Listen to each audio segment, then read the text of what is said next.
Welcome back to Melodic Memories of Light's Monarch. I'm Casey, and today I wanted to quickly start by saying happy holidays. I hope everyone had an amazing Christmas if you celebrate. If not, hopefully it was a happy holiday season all the same. And we're nearing New Year's. So, with us nearing New Year's, finally, it's been a long one, even though sometimes I think back on the year and it's like, wow, it went by really quick. And then other times I think about it and it's like, no, it sure took its time. And I kind of flip flop on it, but all in all, when the year started, I told myself, I'm ready for whatever this year brings. Whatever it throws my way, be it good or bad, I'm ready for it. And sure enough, I think I succeeded. I started this podcast. I found myself, I reset myself quite a bit. And yeah, I am on the right path, the path that I want to be on, and I can't really complain. And to everyone out there that is maybe struggling throughout the year or has been, don't worry, it's your time to reset. Yeah, I know you can reset any time regardless, but it is going to be the new year. Try to start it off on the right foot. Try and be true to yourself. Try and make those resolutions and keep to them. It's hard, but if you keep your mind to it, you can do it. And believe me when I say, I believe in you. Whoever you are, whatever you want to do, you can do it. Just push and never give up. In any sense, not trying to be all high and mighty here. I wanted to make today's episode, if you couldn't tell by the title itself, this is my top 10 albums of 2024. And I figured what better time to do it than now, than today, since we're nearing the end of the year, literally, 2 days away? If not a day away, depending on when you're listening to this, to 2025.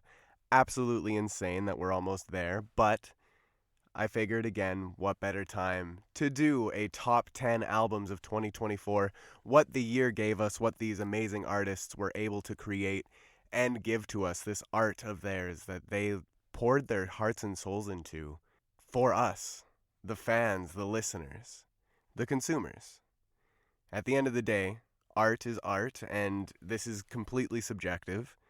These are my top 10 albums. There are quite a few albums out there that came out this year, though, that I did not listen to. And there were some things that came out that were just EPs, and that I'm not including those. They'll be mentioned as honorary mentions towards the end. But, in any sense, I will also mention deluxe albums, not going to be included here.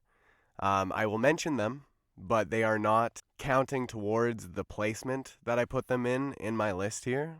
And if you do want to listen to all of these albums in full, I did add the deluxe tracks to the albums in the playlist, but if you want to listen to all these albums in full in one playlist in one place, go click my Spotify link in my link tree, which is found in the description of my socials at Lights Monarch, and they're all there. Feel free to listen to them all if you don't want to go out of your own way to find them. They're all right there. Anyways, with all my ramblings done, I just wanted again mention deluxe versions not counting towards their placement. I will only really mention them if they make them a higher high or a lower low, depending on the album and what they really brought to the table. So the way that we're going to do it here, I'm going to start at number 10, go up to number 1. I will be able to share my thoughts, my opinions, and what they mean to me as a song lover, as a music lover. And I do love all of these albums. They're ones that stayed on my rotation throughout the whole year. And even if they didn't, throughout every single day of the year, they were still ones that I can look back on fondly. And that might have helped me in some way to get through the year, as I use music as a huge crutch all the time. So without further ado, number 10 goes to Haven by Mariana's Trench. This came out August 30th of this year, and it is a very large concept album, which tells the story of the hero's journey, quote-unquote. It's essentially taking the classic hero's journey concept and making it into an album step by step, song by song.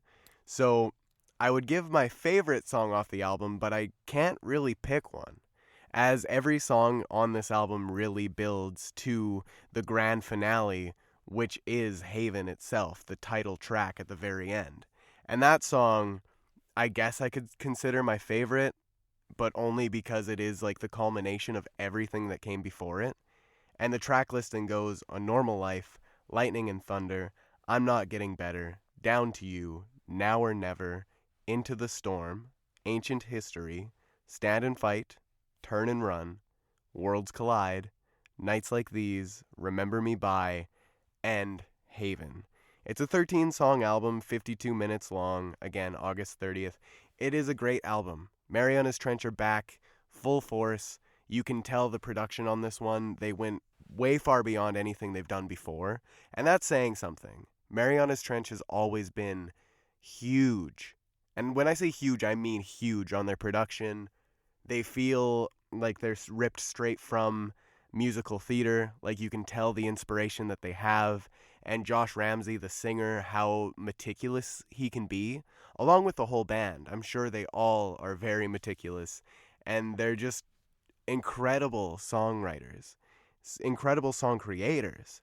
Like, for it to make what they did and also harken back to some older things through little light motifs throughout the music, what they were able to pull off with this album was insane. And it is a return to form. It has been years since their prior release, I think 4 or 5. And the fact they came back with Haven out of nowhere too, when it was like, is Marianas Trench ever going to come back? They finally did. It was worth a listen. It is at my number 10 spot.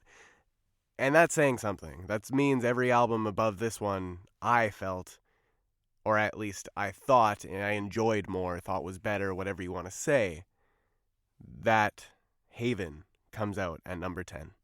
Which, a little side tangent, I'm Not Getting Better, that might be one of the best songs on the album just for like a single standpoint, because it harkens back to what they kind of built off of with like Celebrity Status and All to Myself. Like those songs, it's good. Just listen to the album. I would give you a song to listen to, but again, they all build off of each other. Listen to it in full if you're going to. On to number 9. I would have to give number 9 to 12 Notes by Alec Benjamin, which came out, actually, believe it or not, on May 10th, so earlier in the year, far earlier than Marianas Trench album. And that was, for some reason, not the proper release date. I'm not really sure what happened, because May 10th, the album dropped. Literally 2 weeks later, they re-released it without saying anything. I just got a notification on my phone, and I was like, what? Wait, what? Is this a deluxe album? No. It only had one extra acoustic track at the end. Not sure why it wasn't on the base album as a whole. Maybe they just didn't have it done. I get it happens. But anyways, May 10th, base album. May 24th was the extra track added. And then a deluxe was also released this year on September 20th. And again, the deluxe songs I'm not including here in the placement of this list, but the deluxe, it did reach higher heights. At least in my opinion, the songs that he added were not just filler. They were there for a reason, and I know sometimes it's easy to kind of listen to deluxe tracks and brush them off as, oh, just filler songs that you can tell are B-sides, and at least with this album, it didn't feel like that. And the album itself was pretty solid. There were a few songs here and there I thought were not his best, which is why it's not higher up, because I do quite love the soft boy that is Alec Benjamin. He writes songs that hit really hard, songs that are very emotional and mean a lot to me. I've discovered him this year for myself, and the fact he was able to make this list means something to me. And even though 12 Notes is not his best work, it is quite solid. Starting with the title track itself, 12 Notes, going into Ways to Go featuring Khalid, then going into In a Little, Different Kind of Beautiful, Pick Me, Sacrifice Tomorrow, I Sent My Therapist to Therapy, which was the lead single that I heard, The Arsonist, Lead Me to Water, By Now, King Size Bed, and Love the Ones Who Leave. Again, there is an acoustic track and a few deluxe tracks. If you want to listen to them, go check out my playlist. But my favorite from the base album is Lead Me to Water. That song speaks to me and is one that I can't help but relating to. I don't know if it's the hopeless romantic rather, inside of me, but it really speaks volumes and is one that I latched onto and found myself playing time and time again, with an honorary mention of like very close to being my top favorite was In a Little. That one has very special meaning to me. I just have to say Lead Me to Water was a little bit above it. 12 Notes though, Alec Benjamin, him and his guitar, crazy good. I wish he was coming to tour here, but unfortunately we are not going to get that lucky, at least for us Canadians. If you get a chance to see him or have seen him, please let me know what it was like, because I would love to go to one of his shows after kind of getting a taste for the pop shows themselves with Taylor Swift. I know it might be not as intense or as grand as Taylor might make her shows, as she has a lot of money to do so, but all the same, an amazing artist, an amazing album. It gets my number 9 spot.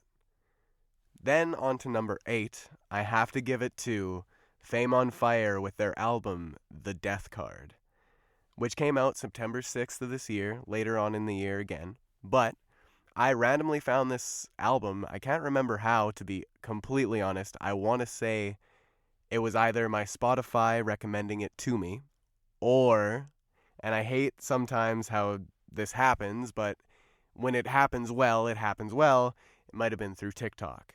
Now, The Death Card, the album itself, is yet again another concept album, at least to some extent, as it pulls off of tarot cards, as each song is based off of a tarot card that would give you a tarot reading.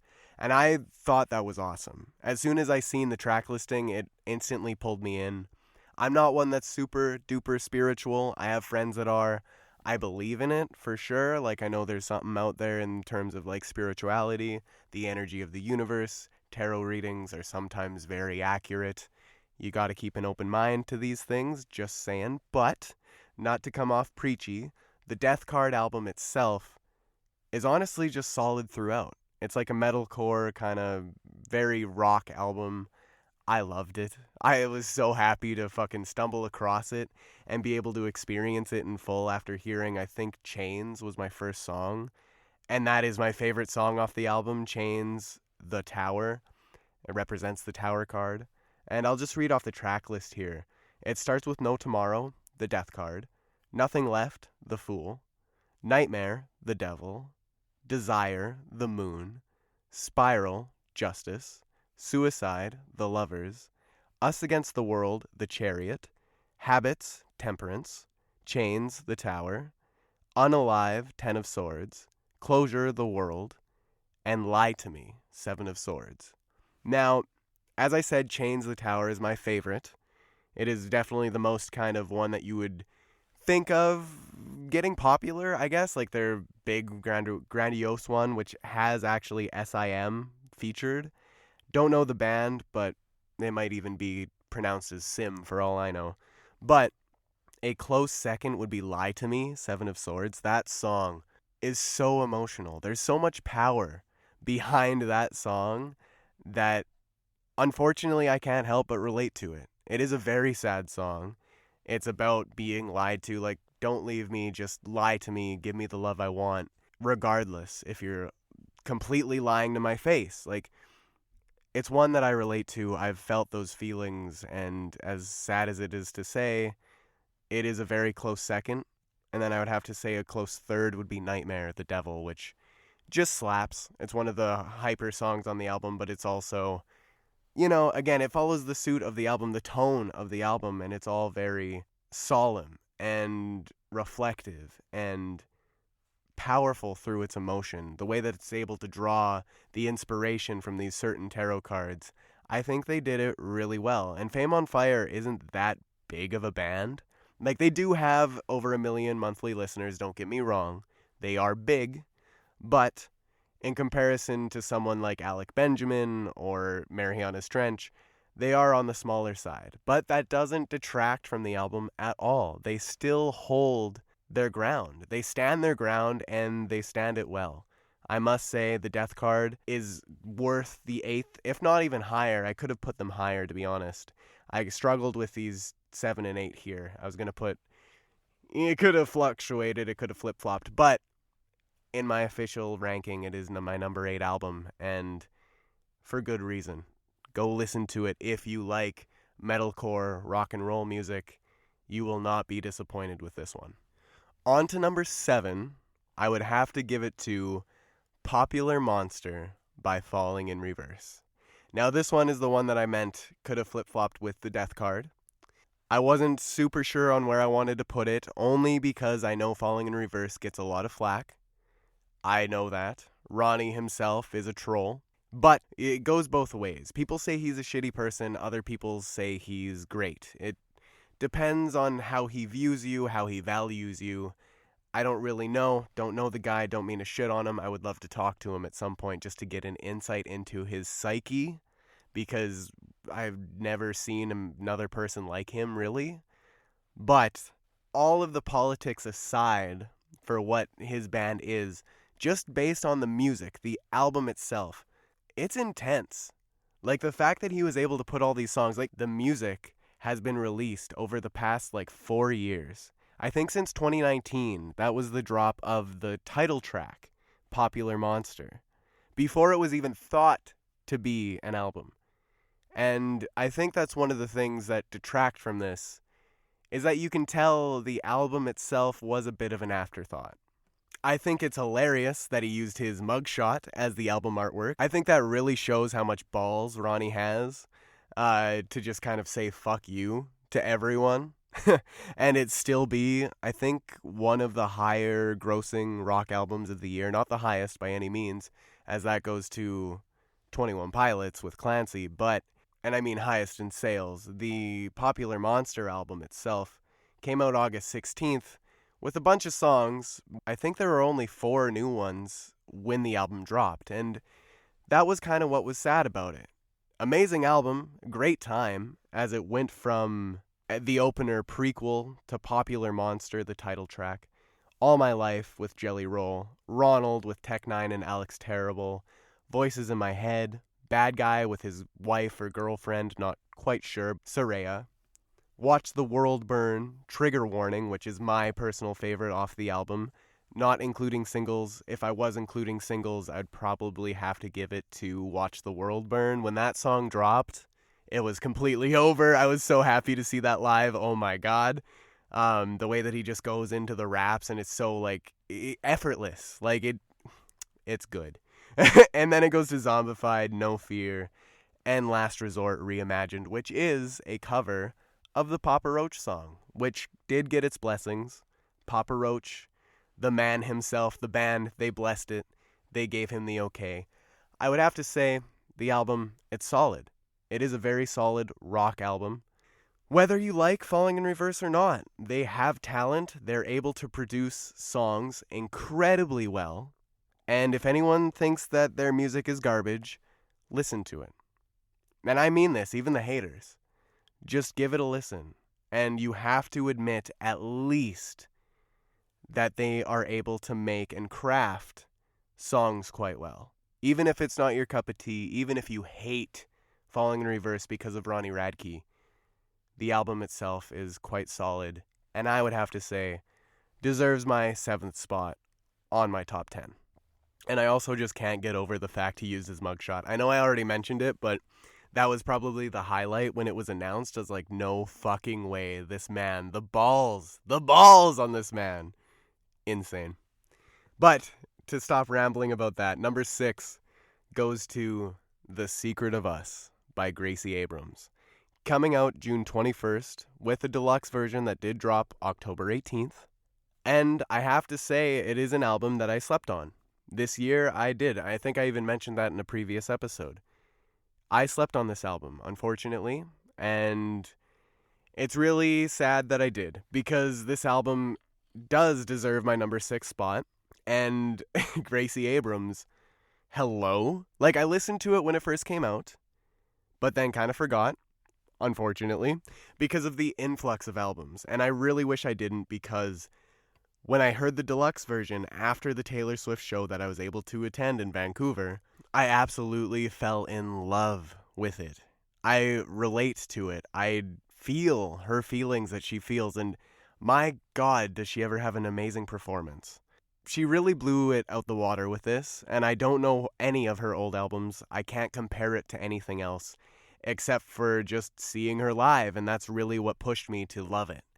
And it pushed me to want to listen to it again, or else it probably wouldn't have even made this list. So it does deserve its spot in the deluxe album, though it doesn't add to the list at all, like it doesn't change its placement. It really makes it a cut above the rest, and I would even put it further up in the album listing here if I could base it off of the deluxe version itself. But being that I'm only basing it off of the base album itself, I can't do that. It deserves a number 6 spot. If not, it would be higher because the deluxe songs themselves add to the album quite well, because it's a couple extra songs, including a couple of live tracks, and they're insane. It shows her performance. It shows that she is a very good singer with her and her guitar, and she just deserves the popularity that she's starting to get. And even though this is my first album of hers, I do look forward to looking back into her catalog and seeing what she had before and seeing where she goes from here, because I feel like she has a very bright future. She's quite young. She's my age. So it's going to be cool to see where she goes. The album track listing starts with Felt Good About You, Risk, Blowing Smoke, I Love You, I'm Sorry, Us featuring Taylor Swift, Let It Happen, Tough Love, I Knew It, I Know You, Gave You, I Gave You I, Normal Thing, Good Luck Charlie, Free Now, and Close to You. And obviously the bonus tracks on the deluxe, there's That's So True. That's like the huge one. That's the one that made this album like blow up. And before it was Close to You, but That's So True. I know, again, I'm not trying to base it off the deluxe album. I just have to mention it because of how good of a song it is, how catchy it is. That song, if it was on the base album, if only it was on the base album, because I do think this album would have been shot up into the stratosphere with some heavy hitters like Taylor Swift. Because it was saved for a deluxe version or wasn't made until later, it unfortunately makes the base album fall a little short. But I will have to give my favorites to Let It Happen and Risk. Those two, I can't pick one over the other. It used to be Let It Happen, then other days it's Risk. Both songs are amazing. And then Free Now to end off the album is a perfect... It's like her own Begin Again. If anyone knows the album Red by Taylor Swift, it feels very similar to that album in where it starts and then it ends. It starts with kind of being unsure, uncertain, something that you're not ready for. I felt good about you, and then I didn't. And then it ends with Free Now and feeling that freedom. After all of it, I'm free now. I really liked it, and I think Gracie deserves number 6 in this list. And if it wasn't for seeing her live with Taylor Swift, I might have continued sleeping on this album, and I'm very glad to say that I didn't, because she's deserving to be on this list and deserves your listen if you guys like sad girl kind of pop music. So go give it a shot. Anyways, moving on to number 5, I gotta give it to Linkin Park with their newest album, their return, From Zero, which released November 15th of this year. A later album for sure, but does not detract from how good it was. Their return, starting that live stream, originally starting with a countdown that didn't end but started counting back up to troll everybody, classic Linkin Park, to then have the actual live stream performance for all of us to hear, starting with the new song, The Emptiness Machine, going into a fucking set list of their past music, and then giving us the album not too long after, a few months, I believe. And honestly, all of the politics aside from what people might think of Mike Shinoda for choosing who they did, or the singer themselves, the new one, Emily Armstrong, your thoughts towards her, regardless of all of that, the music that they created really speaks volumes. That they are not finished, that they are not even close to being done, that they have a bright future ahead with this new sort of lineup, this new fire, this new passion that they were able to find while still respecting what came before. And I think that's why this album is called From Zero, because it is a throwback to what they used to be called, their original band name before Linkin Park. And honestly, the songs themselves harken back to what made them great. It's definitely a view into what's to come, but also a love letter to what was before. And I think that's what resonated with people when they heard it, if they even gave it the chance, because it really deserves a listen, especially if you loved Linkin Park in the past. Like, yes, rest in peace, Chester. Obviously, no one can ever replace him, and that's the beauty of this, is that it feels like they weren't trying to replace him, but get someone else to complement what his voice was. And now, instead of it just being her, we're a part of the band as well, as fans, as the voice of Chester. And I think that's beautiful, because that's what they're doing with live shows, at least. And I'm excited to hopefully see them next year. But the track listing goes From Zero, the intro, to The Emptiness Machine, Cut the Bridge, Heavy as the Crown, Over Each Other, Casualty, Overflow, Two-Faced, Stained, IGYEIH, and Good Things Go. Obviously, I went really in-depth on one of my episodes when it first came out, the From Zero Black Parade episode. If you haven't listened to it, go check it out. I give my huge in-depth overview along with my buddy Logan, what he thought of it as well, on a prior episode, so go give it a listen. And I would have to say Good Things Go is my favorite song on the album. I do believe that's the best song on the album. All of them are great, though. And I will leave it there. If you do want the in-depth, go check out the old episode, as I mentioned. Anyways, number 4.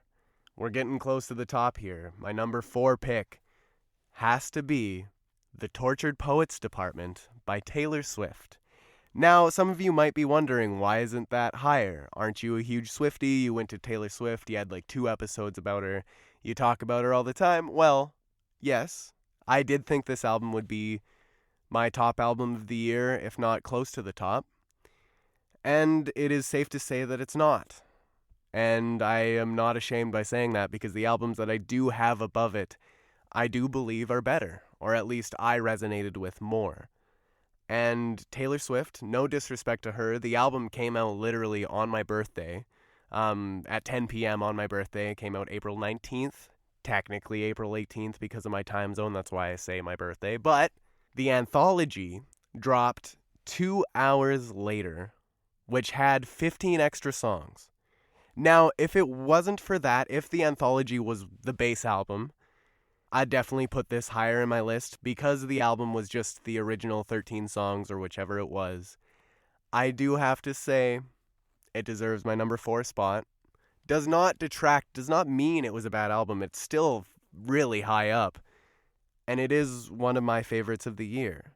It is one of the albums that feels like the artist is speaking directly to you. It's straight from like their diary and what they were going through, and you can tell with certain songs that she was really going through it. And I know people think of Taylor Swift, they like to shit on her. They like to think, oh, she's a billionaire. How can she be sad? Well, billionaires have feelings too. I'm sorry to break it to you. But Taylor Swift, she is one of the billionaires that does feel the most down to earth out of, I would say, every billionaire that I could think of. Not gonna lie, but her album, it really resonated with me. And the anthology even more so. If you do listen to the anthology, it's honestly like an epic. I remember when it came out, I was comparing it to like Lord of the Rings in terms of how you have to watch it all in one rather than taking huge long breaks between. Because if you listen to it all in one go, all 2 hours and 2 minutes of it, oh, it is an experience. It feels like a journey that you went on. And I think that's one of the things with the Tortured Poets Department, I loved it, but it's an album that I couldn't listen to over and over and over again. It's one that I listened to in very specific moments when I was really feeling like it, and one moments that I really needed it. So, the Tortured Poets Department, the album track listing itself, it starts with Fortnite featuring Post Malone, going into the Tortured Poets Department title track. Then, My Boy Only Breaks His Favorite Toys, Down Bad, a banger. So Long London, But Daddy I Love Him, Fresh Out the Slammer, Florida featuring Florence and the Machine, great band. Guilty as Sin, Who's Afraid of Little Ol' Me, I Can Fix Him, No Really I Can, LOML, my favorite song on the Bass album, I Can Do It With a Broken Heart, The Smallest Man Who Ever Lived, The Alchemy, and Clara Bow. Not to mention, I'm not going to name off the anthology tracks. God, no, there's 15 of them. I'd be here all day. But the Tortured Poets Department is a solid album for Taylor Swift, and it makes me very excited to know where she's going to go from here, because this feels like an ending, especially with the anthology ending with the manuscript. It feels like the end, but also a new beginning. Like she's finally able to let go of all the bad from her past. She's finally able to move on. Like the story isn't hers anymore, it's ours. She's leaving it with us to move on to better things, bigger things. And I really think that the future for her is more open and more wide than it's ever been before. And it makes me very excited, especially with the end of the Eras tour. And hopefully maybe she's able to take some time for herself, start that family that she wants to start with Travis Kelce if things continue well. Like, she has a really bright future, and whether or not she makes us listeners as a part of it, I feel like I'm excited to see what comes next from her, and be it more re-recordings, as she has 2 left to do, or more music she really could go anywhere. The sky is the limit, and the Tortured Poets Department is a very good send-off for what was, and also a good look into what might be. And it's definitely pulled some tears out of me over the course of time listening to it. Then, on to number 3. Getting close, top 3 here. Number 3, I have to give to the boy, the legend, the rap god himself, Eminem, with The Death of Slim Shady, Coup de Grace. This album released July 12th, with the expanded Mourners edition, or deluxe edition, coming out September 13th, Friday the 13th, of course, leave it to Eminem. It's a great album, I really must say. I loved it. It's a concept album, first and foremost, for those that don't know. Concept album that he is essentially fighting himself. It is the death of Slim Shady. He wants to move on. Eminem, as a person, Marshall Mathers, he wants to move on from Slim Shady and everything that he was. Because Slim Shady is a character that he created to be the person to say all of this nonsense. The things that he was afraid to say, well, it wasn't his fault. Slim did it. Slim said it. And it's always been like that throughout the years, and this was finally the culmination of his whole career, really, where it is him fighting himself. And a lot of people did not understand the concept. A lot of people were offended. This is the album that actually got me in shit at work. And I say in shit loosely because the people I work with, luckily, aren't completely idiots. They understood. But someone that was walking through the store when I was playing the music was not a fan of what Eminem was saying. But if you do give the album a chance, you really realize that he isn't saying it to say it because he means it. He's saying it in terms of Slim Shady is saying it. And then it is a fight, like it's a rap battle, the whole album. And I think that's something that speaks volumes to where he is as an artist and as a person, how much he has grown. And the album itself just has bangers on it. I know that he mentioned taking the albums out of context. You gotta listen to it from start to finish at least once. And I do believe that is the way to listen to pretty much any album, but this one in particular, along with Haven from earlier on in the list. I would have to say that The Death of Slim Shady, it deserves its number 3 spot that I give it, because he just goes off. And he proves that he still has it. He proves that he is still the rap god himself. And I think that's one of the biggest things about it, because when I was listening to it, it felt like he was having fun again. It felt like he was on top of his game again. And I know people loved, at least some people loved Music to Be Murdered By, which was his last album. But this one, it actually felt like he was Eminem again. And I know that sounds weird to say, he's always going to be Eminem. He is Eminem. But this one just felt different. It felt like a return to form while also closing the chapter. And it feels like a lot of albums did that this year, especially with some of the ones that I said earlier and some to come. It just feels right. It feels like now was the time, and all the songs that he released on this album in this piece of art that he dropped for us, I couldn't have asked for more. Even though when the album ended, I still wanted more because of how good it was. Now, the album starts with Renaissance, into Habits with White Gold, Trouble, Brand New Dance, which was a scrapped encore song from back in like 2004. Crazy to think that he finally brought it back out, but he scrapped it because Christopher Reeve, the actor that played Superman, he passed away. Rest in peace. But because he passed away back then, he cut it from Encore and brought it back for this album, and it makes perfect sense to bring it back because, again, it's Slim Shady's song. And then it goes into Evil, All You Got, which is a skit, Lucifer with Sly Piper, Antichrist, Fuel with JID, Road Rage, Dem Joints, and Sly Piper, Houdini, Breaking News skit, Guilty Conscience 2, Head Honcho with Easy Mill, Temporary with Skylar Grey, love her voice, can never get enough of it, Bad One with White Gold, Toby, Big Sean and Babytron, which might just be my favorite song on the album, if not Fuel. It's like a toss-up between those two. Toby is a great song. I love it.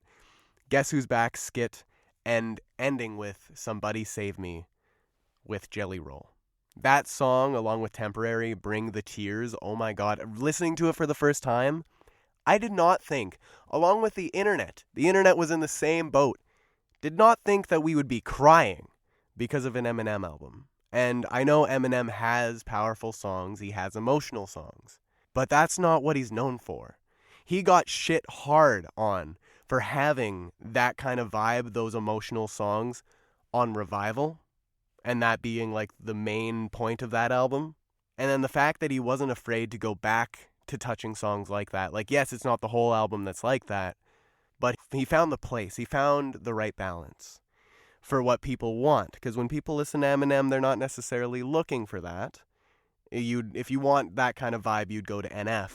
With this album, he was able to find the balance. He was able to make everything the way that he wanted to, and he spent time on this. And the fact that we were able to hear it and it be as good as it is, with him being so far into his career, insane. So it deserves my number 3 spot. And the last 2 to come were literally neck and neck for me. It was so hard to choose. But I am confident in the choices that I picked. And meaning my number 2 has to go to Valley with Water the Flowers, Pray for a Garden. This album came out August 30th. My favorite song being Bop Ba from it. My God, that song. But this album, I don't even know really where to start with it. Valley is a band that I was able to find, I think, last year, if not the year before. And I really, really got into them. I would have to give them the title of my favorite pop band, as I consider them like indie pop music. And for good reason. This album, it literally deals with letting go. The thought, the feelings behind having to be okay, even though everything is not okay.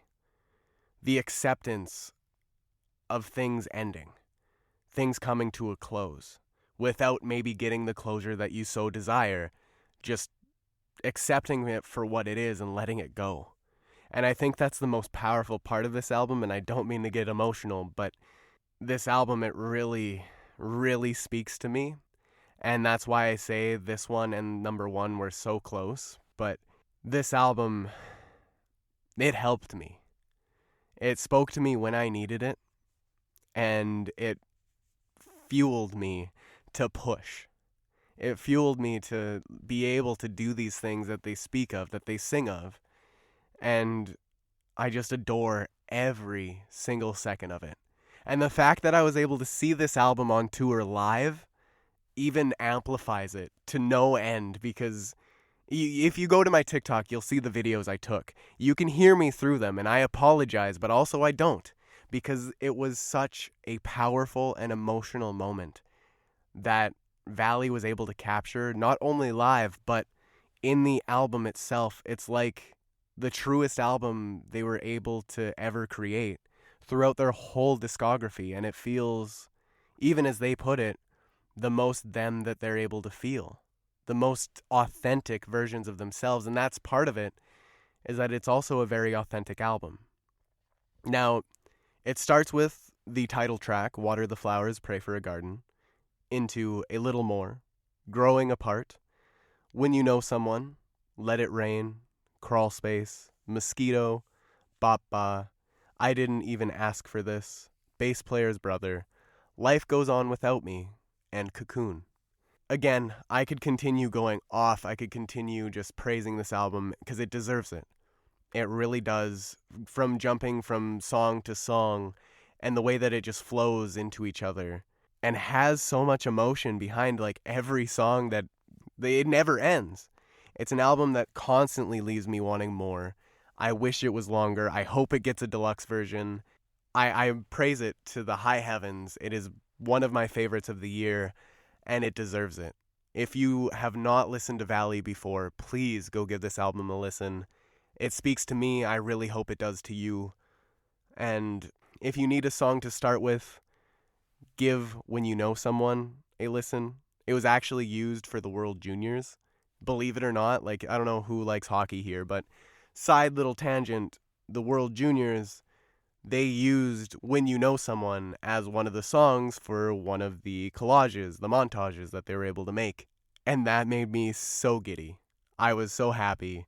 And this album, it helped me. I really hope it helps you, as it is a full cycle, and it really is able to show that it is okay to let go and then reform and come back far stronger than you've ever been before.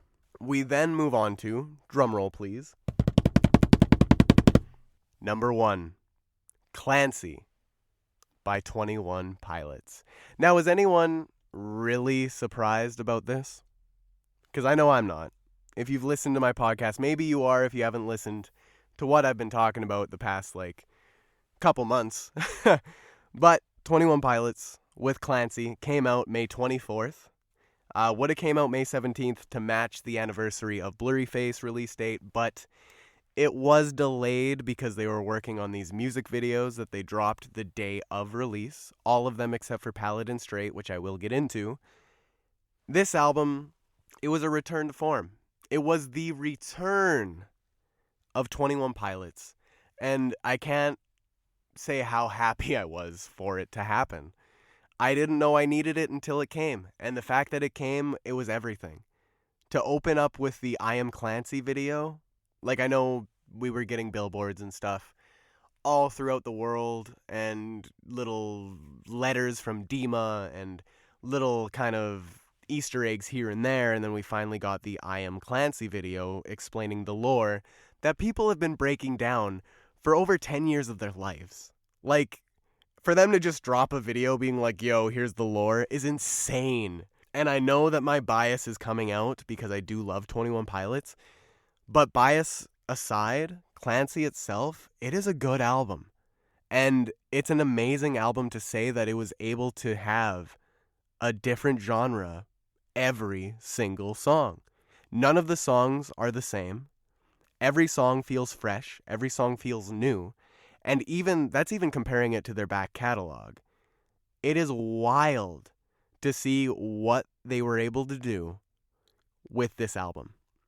And what it means for the lore of their world, that it's finally maybe over, is also just wild in itself. And to know that we're getting a live album sometime next year for Clancy.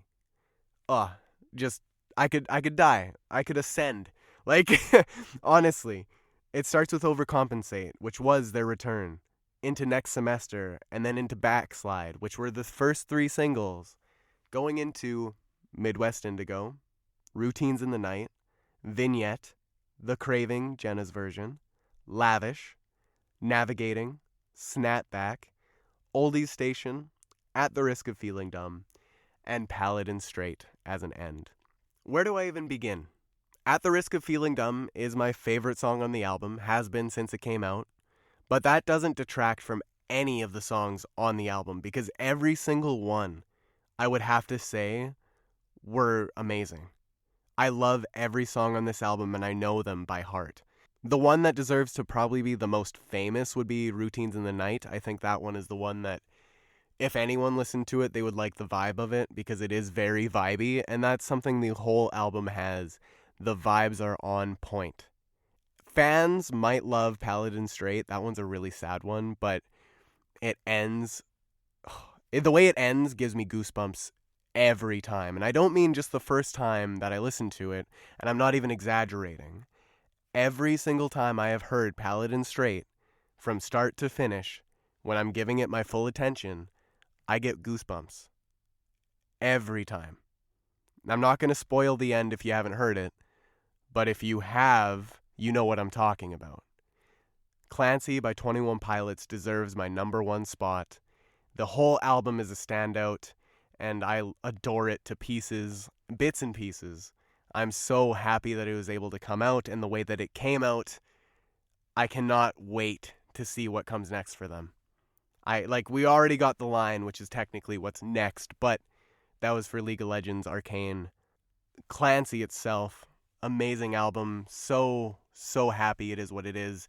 And even if it didn't get nominated for Grammy or any sort of awards, it deserves and wins my Lights Monarch Award of number 1 album of the year. And I think what's really nice about it is that whole music video thing I mentioned, the fact that Paladin Straight didn't get a music video. They hit it in these digital remains that they ended up releasing a deluxe digital album, which kind of counts as a deluxe. I don't really know what it would be, but it came with some live tracks on it and a huge booklet, an online kind of web page, PDF file, if you will, that people were able to break down to find the Paladin Straight music video that was hidden from us by Dima.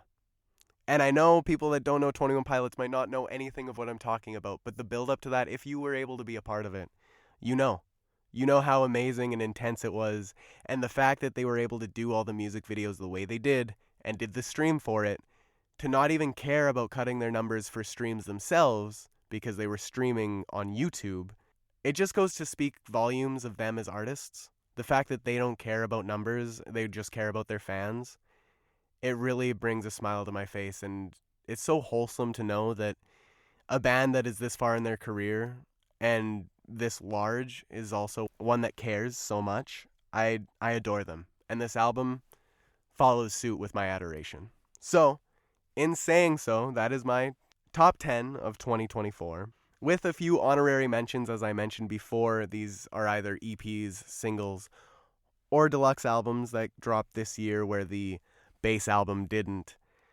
I would have to say is Songs for Sadness by Palais Royale, Volume 1 and 2 by The Plot and You, Stick Season Forever by Noah Kahn, Songs That Got Lost in Translation Extended by Valley, Bleeders by Black Veil Brides, Emotion Sickness by Calling All Captains, and What It's Like to Feel Worthless by Acres. Now, those were in no order whatsoever. I did not put them in an order, but they're all EPs or singles that did stick out to me, stood out, and I would recommend listening to all of them if you get the chance. Anyways, if you do want to reach out and talk about my list, reach out on my socials, Lights Monarch, on everything. And again, the playlist with my top 10 albums is on my Spotify. It is a playlist I made. You will be able to see the artwork. It's a sunrise, sunset photo. Can't remember which. But It's one that I took during Christmas, so hopefully it means good luck and good things to come. And I wish everyone a happy new year. I will see you and talk to you all in the new year to come. I've been Lights Monarch, and thank you so much for this whole entire year, for the beginning of this podcast. Thank you to the ones that are listening. Y'all mean so much to me, regardless of who you are. Thank you for your support. And thank you for discovering the music within.